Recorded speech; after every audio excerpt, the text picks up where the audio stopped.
Welcome back to another episode of The American Dream Austin. You know, when most people think about Austin, they think about music festivals and taco joints, but we're so much more than that. We've got so much history and soul, and sometimes it's told by the heart of our homes. So today I'm taking you to an organization called Preservation Austin. They've been instrumental in saving historical aspects of the city. Think the Driscoll Hotel, the Paramount Theater, and so many more historical homes. In fact, Lindsey, Derrington, the executive director, is going to join us today and tell us all about how they go about doing this awesome work.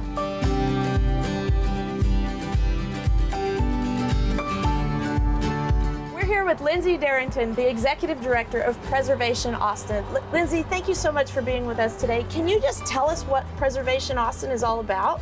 Yeah, we are Austin's only citywide nonprofit advocating for historic places. And we do this because historic buildings have incredible meaning and value for us. How long have you guys been around? 1953. The city really grew and changed after World War II. And so that kind of movement of seeing the city change so quickly after the war was what spurred these early Austinites to found our organization. I've heard that Preservation Austin was a big part of saving the Driscoll Hotel. Can you tell us about that? Yes, we were the first advocates for historic downtown Austin. When the Driscoll was nearly torn down, we came in with some really crucial investment to help push that preservation effort over the finish line. It's an important part of our history. It's also really a special part of our organization's history. Can you tell us more about this place we are right now and kind of maybe what the future looks like for Preservation Austin? Yes, we are at the McFarland McBee House here in Austin's historic Hancock neighborhood. This house was built in 1947. This will be our organization's first permanent home since the 1970s. We had been renting for 50 years. We're investing in this historic place that we helped save from demolition to really make it a center for preservation work in Austin.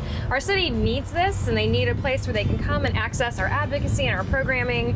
It's really critical for us as a preservation organization to have our own historic place in which to office. Lindsey, how can everybody get in touch with your organization? What if they want to contribute, volunteer? Tell them how to contact you. We are a nonprofit, which means we truly rely on our community support to do this work. We have tons of volunteer opportunities, and then we have programming throughout the years. And then today, actually, we're having our annual historic homes tour, so you should come check it out. We are going to go to the homes tour, and I'm going to take you with me. Let's get going right now.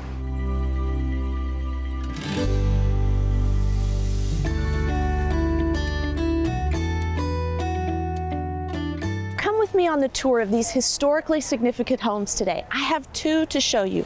This one here has architectural significance, and you're going to see on the inside. The second one, it started a civil rights movement in the 40s. It was home base for that. So come on with me, let's check them out together. Here we go.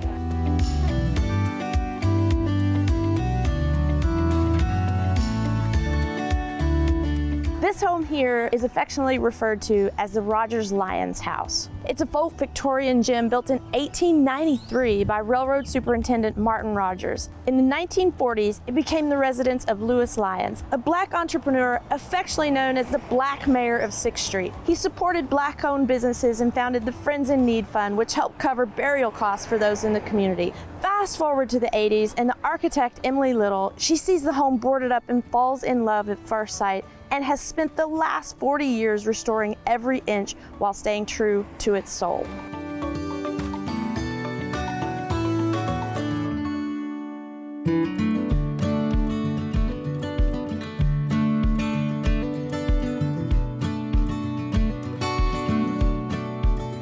This home here has so much significance in the history of Austin. What happened here was a civil rights movement. The Huelga civil rights movement started right here. We're going to check it out in the backyard. Let's go see it.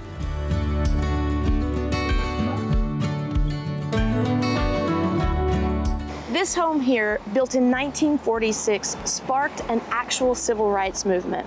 It was ground zero for the Austin Chicano Huelga. In the 60s, Jim and Caroline Maurice lived here while leading the economy furniture strike. Right in this backyard, they built protest signs and designed the now iconic Huelga banner, which lives on today in the UT Latin Museum. The Austin Chicano Huelga strike was not just an effort to obtain livable wages, but one for poor and working class Chicanos fighting for racial subjugation of Anglo capital class. This movement was a spark across the nation where poor people could band together, get noticed, and get what they deserved.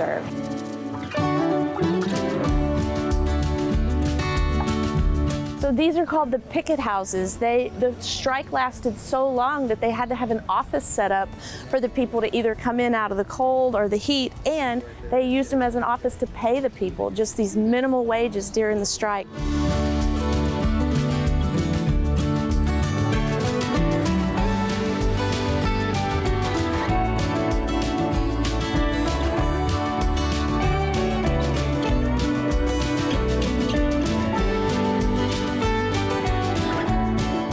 It's grand landmarks or an underserved community, these homes tell the story of who we are.